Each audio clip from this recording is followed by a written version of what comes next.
അകാലത്തിൽ മാഞ്ഞുപോയ ബാലചിത്രകാരൻ ആദിത്യന്റെ 5ാം ചരമവാർഷികത്തിന്റെ ഭാഗമായി കുട്ടികൾക്ക് ചിത്രശില്പ കളരി നടത്തി. ചിത്രം വരയ്ക്കാനും ശില്പകല അഭ്യസിക്കാനുമുള്ള പ്രായോഗിക പരിശീലനം നൽകുകയാണ് കളരിയുടെ ലക്ഷ്യം.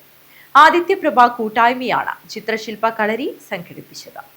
വരയും വർണ്ണവും നിറഞ്ഞു, കരവിരുതും കൈവേഗവും കളിമണ്ണിൽ സമന്വയിച്ചു. ചിലർക്ക് കൂട്ടുകാരനായിരുന്നു ആദിത്യൻ, മറ്റു ചിലർ ആ പേര് മാത്രമേ കേട്ടിട്ടുള്ളൂ. ആദിത്യന്റെ ചിത്രങ്ങളെയും ശില്പങ്ങളെയും അവർ നേരിട്ടും സ്ക്രീനിലും കണ്ടു. അവൻ എപ്പോഴും പറയുന്നത് ചിത്രങ്ങളെക്കുറിച്ചായിരുന്നു, ശില്പങ്ങളെക്കുറിച്ചായിരുന്നു. അതെല്ലാം ചേർത്തു വെച്ചൊരു പകൽ. ആ കുരുന്നു പ്രതിഭ ഈ ലോകത്തില്ലെങ്കിലും അവന്റെ ഓർമ്മകൾ അലതല്ലിയ ദിനം. അവൻ പഠിച്ച ഹോസ്ദുർഗ UBMC ALP സ്കൂളിൽ ഒരിക്കൽ കൂടി ആദിത്യൻ നിറഞ്ഞു നിന്നു. ആദിത്യപ്രഭയുടെ നിറസ്നേഹത്താൽ. അകാലത്തിൽ പൊലിഞ്ഞ ബാലചിത്രകാരൻ കാഞ്ഞങ്ങാട്ടെ ആദിത്യന്റെ 5ാം ചരമവാർഷിക ദിനമായിരുന്നു ശനിയാഴ്ച. ഇതോടനുബന്ധിച്ചാണ് ആദിത്യം എന്ന പേരിൽ ചിത്രശില്പകളരി നടത്തിയത്. ജില്ലയുടെ വിവിധ ഭാഗങ്ങളിൽ നിന്നുള്ള കുട്ടികൾ പങ്കെടുത്തു. രാവിലെ ചിത്രകല കളരിയും ഉച്ചയ്ക്ക് ശേഷം കളിമണ്ണിൽ ശില്പങ്ങളൊരുക്കുന്ന പഠന പരിശീലനവുമായിരുന്നു. വിവിധ സെഷനുകളിലായി നടന്ന പരിപാടികൾ ആദിത്യപ്രഭ കൂട്ടായ്മയുടെ കോർഡിനേറ്റർ EV ജയകൃഷ്ണനും ആദിത്യം പരിപാടിയുടെ കോർഡിനേറ്റർ ആർട്ടിസ്റ്റ് വിനോദ് അമ്പലത്തറയും നിയന്ത്രിച്ചു. ചിത്രശില്പകളരി കാഞ്ഞങ്ങാട് നഗരസഭാ അധ്യക്ഷനും ആദിത്യപ്രഭ കൂട്ടായ്മയുടെ ചെയർമാനുമായ VV രമേശൻ ഉദ്ഘാടനം ചെയ്തു. അതിലൊരു അതുല്യ പ്രതിഭയാണ് ആദിത്യൻ എന്ന് നമുക്കെല്ലാവർക്കും അറിയാം. ആദിത്യനെ നമ്മൾ സ്മരിക്കുന്നത് ആദിത്യൻ്റെ ആ ഒരു പശ്ചാത്തലം ഇനി വരുന്ന ഒരു കുടുംബത്തിലും ഒരു കുട്ടികൾക്കും ഉണ്ടാകാൻ പാടില്ല എന്നത് നമ്മൾ ഉറപ്പുവരുത്തണം എന്നത് ആണ് ഇത്തരം ചടങ്ങ് കൊണ്ട് നമ്മൾ ഉദ്ദേശിക്കുന്നത്.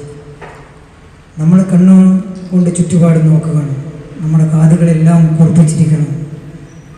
നമ്മുടെ ചുറ്റുപാടും പ്രയാസങ്ങൾ അനുഭവിക്കുന്നവർ, കണ്ണീര് വീഴുന്നവരുണ്ടെങ്കിൽ ആ കണ്ണീരൊപ്പുന്നതിൽ, ആ പ്രയാസത്തിൽ നിന്ന് അവരെ കൈപിടിക്കുന്നതിലായിരിക്കണം നമ്മുടെ ഓരോരുത്തരുടെയും ശ്രദ്ധ എന്നതാണ് നമ്മുടെ ഇത്തരം സ്മരണകൾ പുതുക്കുമ്പോൾ നമുക്ക് എടുക്കാനുള്ള പ്രതിജ്ഞ എന്ന് ഞാൻ ഈ അവസരത്തിൽ ഓർമ്മിപ്പിക്കുകയാണ്. General convener MK Vinod Kumar അധ്യക്ഷത വഹിച്ചു.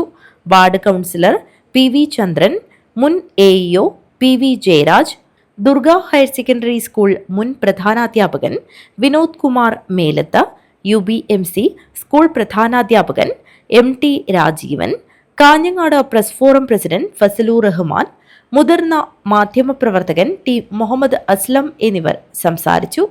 തുടർന്ന് ആദിത്യന്റെ കലാസൃഷ്ടികളുടെ അവതരണ സെഷൻ എഴുത്തുകാരി CP ശുഭ ഉദ്ഘാടനം ചെയ്തു. കാഞ്ഞങ്ങാട് നഗരസഭ ആസൂത്രണ സമിതി അംഗം B മുകുന്ദപ്രഭു അധ്യക്ഷത വഹിച്ചു. വിനോദ് അമ്പലത്തറ അവതരണം നടത്തി. മുതിർന്ന മാധ്യമപ്രവർത്തകൻ P പ്രവീൺ കുമാർ സംസാരിച്ചു. ചിത്രീകരണ കളരി PM അബ്ദുൽ നാസറിന്റെ അധ്യക്ഷതയിൽ മുതിർന്ന മാധ്യമപ്രവർത്തകൻ N ഗംഗാധരൻ ഉദ്ഘാടനം ചെയ്തു.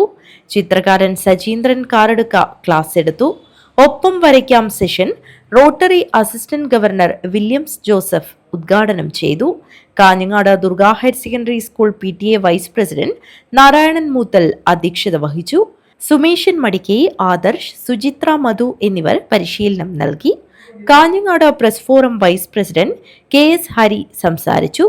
മണ്ണിൽ തൊടാം എന്ന പേരിൽ നടത്തിയ കളിമൺ ശില്പ നിർമ്മാണ പരിശീലനം ആദിത്യപ്രഭ കൂട്ടായ്മയുടെ ഗജാൻജിയും ദുർഗ ഹയർ സെക്കൻഡറി സ്കൂൾ മുൻ പ്രധാനാധ്യാപകനുമായ TV പ്രദീപ് കുമാർ ഉദ്ഘാടനം ചെയ്തു. UBMC സ്കൂൾ മുൻ അധ്യാപിക VK ബിനു അധ്യക്ഷത വഹിച്ചു. ശില്പി ശ്യാംപ്രസാദ് പരിശീലനം നൽകി. Kanhangad press forum secretary Babu Kottappara സംസാരിച്ചു. സമാപന സമ്മേളനം സാമൂഹിക പ്രവർത്തകൻ ദാമോദരൻ ആർക്കിടെക്ട് ഉദ്ഘാടനം ചെയ്തു. ചിത്രകാരൻ രാജേന്ദ്രൻ പുല്ലൂർ സർട്ടിഫിക്കറ്റ് വിതരണം നിർവഹിച്ചു. MK വിനോദ് കുമാർ അധ്യക്ഷത വഹിച്ചു. കാഞ്ഞങ്ങാട് പ്രസ് ഫോറം മുൻ president TK Narayanan, B Sunitha Kumari എന്നിവർ സംസാരിച്ചു. News bureau, Kanhangad.